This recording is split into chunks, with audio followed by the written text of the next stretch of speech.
अस्सलाम वालेकुम guys, welcome to my YouTube channel. आज की इस वीडियो में हम करेंगे CS 302 असाइनमेंट नंबर 2 का solution. 100% correct and verified solution होगा। आप इसको आज ही बना के तो अपलोड कर सकते हैं, ठीक है। वैसे इसकी लास्ट डेट जो है वो 17 है, तो अगर आप खुद नहीं बनाना चाह रही, ठीक है, आपके पास टाइम नहीं है, ठीक है, तो आप ये असाइनमेंट जो है ये मुझसे बनवा सकते हैं, पेड असाइनमेंट, ठीक है। उसके लिए आपको क्या करना होगा, आप जीमेल पे मुझसे कॉन्टैक्ट करेंगे। जीमेल आईडी है itslakhdar@gmail.com। और CS 302 प्रैक्टिकल की असाइनमेंट भी आ गई है, उसका सोल्यूशन भी जल्द मैं अपलोड करूँगी। मेरी वीडियो का वेट कीजिएगा। सबसे पहले आपने असाइनमेंट जो है वो अपलोड करनी है .doc, यानी कि वर्ड फाइल जो है वो आपने अपने LMS पे अपलोड करनी है। उसके बाद नेक्स्ट हम चलते हैं और देखते हैं क्या हमारे पास क्वेश्चन गिवन है, ठीक है। तो आपके पास एक ही क्वेश्चन गिवन है। क्वेश्चन क्या है कि हमें एक डायग्राम जो है वो गिवन है। ये हमारी डायग्राम है। इसमें क्या है कि इसमें हमारे पास लॉजिकल ऑपरेटर्स जो हैं वो यूज़ हुए हैं। कौन सा? नॉट, एंड और, ठीक है। ये तीनों जो हैं ये हमारे पास यहाँ पे यूज़ हुए हैं। उसके बाद हमारे पास क्या है कि you are given a customize PLA based device, ठीक है। तो ये हमें एक PLA बेस्ड डिवाइस जो है वो उसकी डायग्राम दी गई है। उसमें एंड और जो हैं वो यूज़ किए गए हैं। उसमें 6 इनपुट्स हैं, 4 आउटपुट्स हैं, ठीक है। तो ये हमारी आउटपुट्स हैं और ये जो आई है ये हमारे पास 6 इनपुट्स हैं। नेक्स्ट हमारा काम क्या है कि you are required to perform the stated operations, ठीक है। तो यहाँ पे हमें 2 ऑपरेशंस बताए गए हैं, वो हमने परफॉर्म करने हैं। जो सबसे पहला ऑपरेशन है वो क्या है कि generate the basic Boolean expression of the stated circuit, ठीक है। ये जो सर्किट हमें गिवन है इसकी हमने बेसिक बूलियन एक्सप्रेशंस जो हैं वो बनानी है। उसके बाद सेकंड हमारा काम क्या है कि हमने उस बेसिक बूलियन एक्सप्रेशन जो हमने बनाई होंगी फिर हमने उसको कन्वर्ट करना है ABEL एक्सप्रेशन में, ठीक है। ABEL जो है ये एक एक्सप्रेशन है, आपके हैंडआउट्स में इसका कॉन्सेप्ट जो है वो गिवन है, तो वहाँ से आप इसको देख सकते हैं। और यहाँ पे मैं आपको बताऊंगी किस तरह से हम इसको कन्वर्ट करेंगे। तो सबसे पहले हम देख लेते हैं कि हमने जो फर्स्ट टास्क है उसको किस तरह से परफॉर्म करना है। तो यहाँ पे डायग्राम को ही आप देखें, यहीं से आपको समझाऊंगी मैं कॉन्सेप्ट, ठीक है, और फिर आपको सोल्यूशन जो है वो भी दिखाऊंगी। सबसे पहले ये आपके पास इनपुट्स हैं, ठीक है, और ये आपके पास 4 आउटपुट्स हैं। उसके बाद ये हमारे पास P1, P2, P3 और P4 ये एंड लॉजिकल ऑपरेटर्स हैं, ठीक है। तो यहाँ पे हमारे पास क्या है, I0। तो हमने देखना है कि ये जो P है इसकी इनपुट कहाँ कहाँ से आ रही है, ठीक है। फिर हम देखेंगे ये जो आउटपुट P है, ठीक है, इसकी इनपुट कहाँ से आ रही है। तो इस तरह से हम ये एक्सप्रेशंस जो हैं वो बूलियन एक्सप्रेशंस बनाएंगे। सबसे पहले हम देख लेते हैं ये जो P1 है इसको इनपुट कहाँ से मिल रही है, ठीक है। ये इसकी लाइन है ये, और हमने देखना है कि जहाँ पे ये डॉट होगा इट्स मीन के वहाँ से इसको इनपुट जो है वो मिल रही है। तो स्टार्टिंग से हम देखते हैं I0 जो है उसकी ये वाली जो लाइन ऊपर वाली है उससे इनपुट जो है P1 को मिल रही है। तो इट्स मीन कि ये जो I0 होगा ये इन्वर्ट होगा, यानी कि यहाँ पे नॉट यूज़ किया गया है। यानी कि अगर I1 की वैल्यू जो है वो 0 थी, ठीक है, तो जब नॉट लग गया तो उसकी वैल्यू 1 हो गई। तो यहाँ पे 1 जो है हम P1 को इनपुट दे रहे हैं। तो ये आपको समझ आ गया कि जब हम P1 लिखेंगे, P1 की एक्सप्रेशन बनाएंगे तो वो किस तरह से बनेगी कि I0, ठीक है, और उसके ऊपर हम बार लगाएंगे जो शो करेगा कि इसकी वैल्यू में नॉट लगाया गया है, यानी कि कन्वर्ट की गई है। तो I0 जो है इसके ऊपर एक बार आएगा और ये हम P1 को अब यहाँ पे इनपुट दे रही है। नेक्स्ट जो इनपुट मिल रही है वो यहाँ पे ये डॉट है, ठीक है। तो यहाँ पे इनपुट जो है सेकंड मिल रही है P1 को। तो ये हमारे पास क्या है, यहाँ पे आप देखें कि ये नॉट के बगैर है, यानी कि I1 जो है वो हम लिखेंगे, ठीक है। तो ये एंड का ऑपरेटर है, इट्स मीन के दरमियान में जो है वो डॉट आएगा। I0 के ऊपर बार आएगा क्योंकि यहाँ पे नॉट है, और I1 जो है वो नॉट के बगैर है, इट्स मीन के I0 डॉट के ऊपर बार, और फिर हम डॉट लगाएंगे। ये एंड का ऑपरेटर है, ये डॉट को रिप्रेजेंट कर रहा है, डॉट लगाएंगे और फिर हम I1 लिखेंगे, ठीक है। नेक्स्ट जो इनपुट मिल रही है वो यहाँ से मिल रही है I2 से, और ये नॉट वाली है तो इट्स मीन के I2 के ऊपर भी बार आएगा।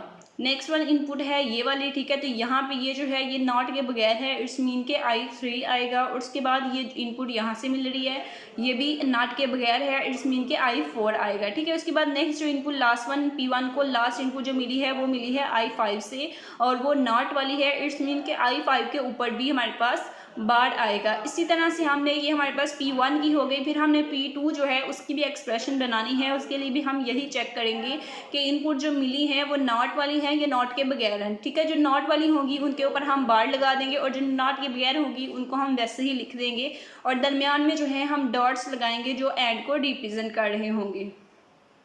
अब ये देखें P2 है तो P2 को जो सबसे पहली इनपुट मिली है वो ये है, और ये जो है ये क्या है, ये I है, और इसमें नॉट नहीं है, यानी कि I नॉट जो है वो एज इट इज़ आएगा I0। ठीक है, नेक्स्ट वन ये है सेकंड इनपुट, ये कहाँ से मिल रही है, ये मिल रही है इसको I1 से, तो नॉट लगा हुआ है, नॉट ये, ठीक है, तो इट्स मीन कि यहाँ पे जो है I1 की जो वैल्यू है वो इन्वर्ट हो जाएगी, तो I1 के ऊपर हम बार लगाएंगे। नेक्स्ट इनपुट मिल रही है I2 से, और ये भी नॉट वाली है, यहाँ पे भी नॉट गेट लगा है, इट्स मीन कि I2 के ऊपर भी बार आएगा।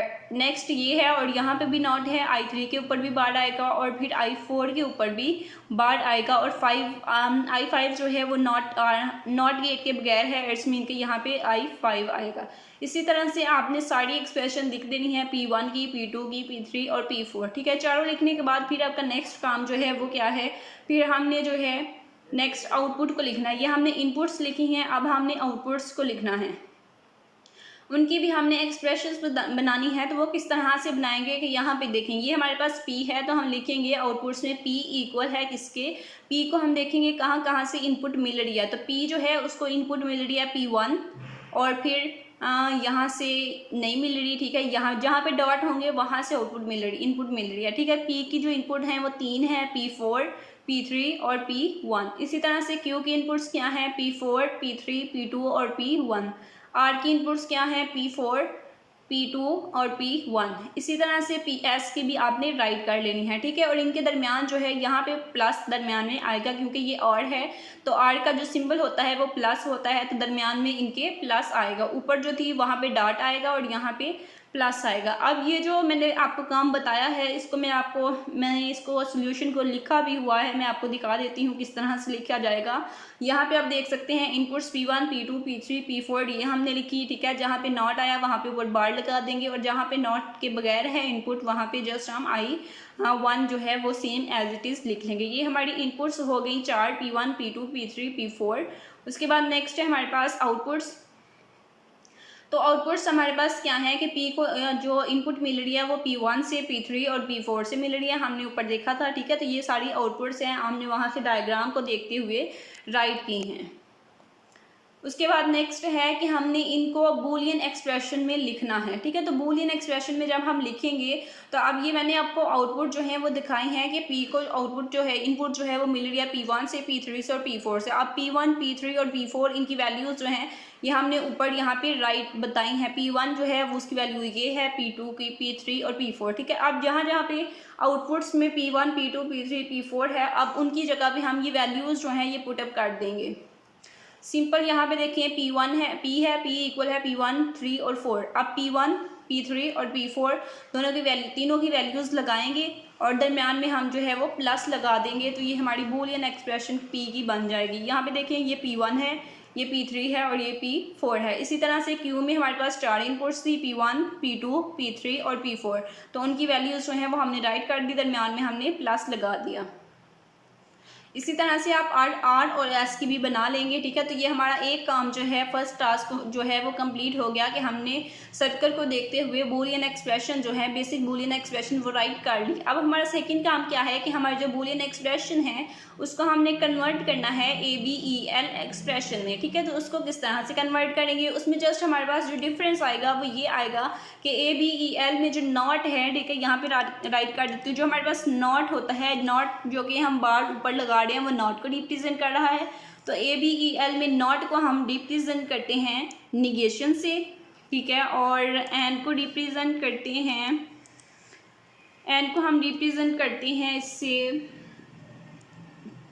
यहाँ पे हमारे पास सिंबल है। ठीक है, उसके बाद हम जो है इसको जमा को रिप्रेजेंट करते हैं, यानी कि और जमा को रिप्रेजेंट करते हैं हम किससे, इसको करते हैं हैश से। ठीक है, तो हमने जस्ट ये चेंज करना है, जहाँ पे नॉट होगा वहाँ पे हम ये निगेशन लगा देंगे, और जहाँ पे एंड होगा वहाँ पे हम ये सिंबल लगाएंगे, और फिर जहाँ पे प्लस होगा वहाँ पे हम ये हैश लगाएंगे। जस्ट ये डिफरेंस आएगा ABEL एक्सप्रेशन में। तो यहाँ पे आप देख सकते हैं इसका सोल्यूशन, जो बूलियन एक्सप्रेशन को हमने ABEL में कन्वर्ट किया है। ठीक है, तो यहाँ पे आप देखें, यहाँ पे लास्ट वाली देख लें लास्ट वाली, ठीक है। एस वाली देख लेते हैं दोनों में से।